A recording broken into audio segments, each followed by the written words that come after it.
Hello সবাইকে, আবার নিয়ে চলে এসেছি আরেকটা আনবক্সিং ভিডিও। আজকে আনবক্সিং হচ্ছে এস বোটানিকা। এটা থেকে আমি নাইট ক্রিম আনিয়েছিলাম। বললে বিশ্বাস করবে, 1 টাকায় আনিয়েছি। একদমই সত্যি, 1 টাকা। নামেই 1 টাকা, ডেলিভারি চার্জ 200 টাকা দিতে হয়। সো এটা আমি আনিয়েছি অর্গ্যানিক হারভেস্টের এস বোটানিকা নাইট ক্রিম। তো ₹1, কিন্তু ডেলিভারি চার্জ 199 রুপিস। চলো আনবক্সিং করে দেখে নিই।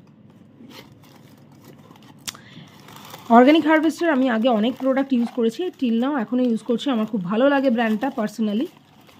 আর ম্যাক্সিমাম টাইমই এই ব্র্যান্ডটা ভীষণভাবে অফার দিতে থাকে, ₹1, ₹49, হোয়াট এভার। তো যাই অফার দিক না কেন, ওটার 200 টাকা আমাদের পে করতে হয় অ্যাজ আ ডেলিভারি চার্জ। তো এই নাইট ক্রিমটা আমি আনিয়েছি